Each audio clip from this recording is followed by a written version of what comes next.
Hey everybody, Pastor Dale here. Welcome to another episode of Starting in the Word. We've been talking about what it means to be people of a different spirit.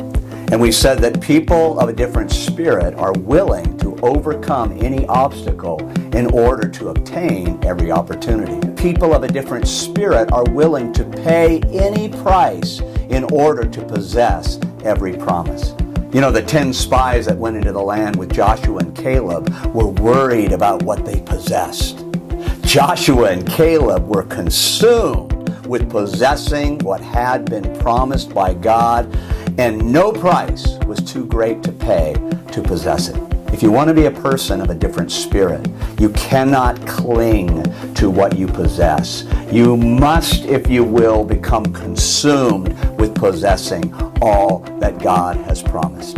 If you're willing to pay whatever price is needed, what you're going to find is that God is able to give that back to you and more. People of a different spirit are not afraid to let go, because they know in letting go, they can lay hold of all that God has for them. And then those same hands that lay hold of all that God has are open then to receive all that God gives. As New Testament believers, we have to ask ourselves the question, how was that price paid?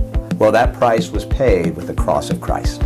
The cross of Christ paid the price to possess the promises of God.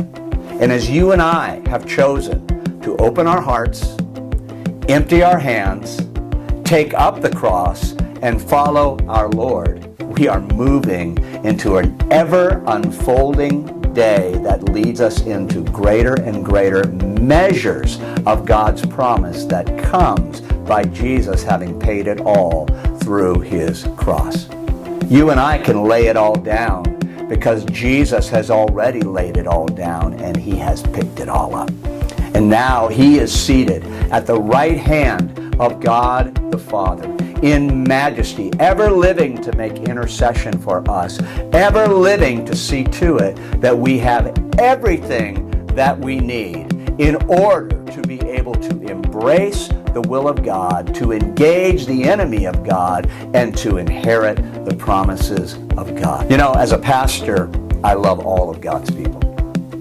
But as a person of a different spirit, people who are people of a different spirit are always my heroes. They're people of courage. They are people of conviction. They are people of commitment who I want to go to war with. As one man has said, there's a lot of people I would go to lunch with, but not a lot of people I would go to war with. Well, the people I'm going to war with are people of a different spirit. Is that you? I want to be able to go to war with you. I want you to be able to go to war with me. I want us to be able to engage the enemies of the gospel with a winsome witness that is full of love and power and courage and conviction and commitment that wins the day. There is a battle that is raging, and it needs an army of people of a different spirit to engage every battle unto winning the spiritual war. There is a nation to reclaim. There is a world to win, and we can do that if we will have inner values, inner attitudes, inner beliefs that are different from the ways of the world, that are according to the Word and according to the Spirit. You know, after the 10 spies didn't believe and the people followed them, there was 40 years of wandering in the wilderness. That's where we really find these men, Joshua and Caleb, growing in being men of a different spirit. They were willing to work, they were willing to walk, and they were willing to wait in faith. They never lost sight of the promise. They never lost sight of the prize because they never lost sight of the person who was making the promise. Sometimes the journey is long. Sometimes we have to continue to work in faith, walk in faith, and wait in faith until the fulfillment of the promise is realized. And if we'll do that, God says, I can count on you. You're a person of a different spirit. And as a group, he can say to us, you are people of a different spirit. God would say to us, hang in there. Hang in there, I'm with you. I know the journey may be long.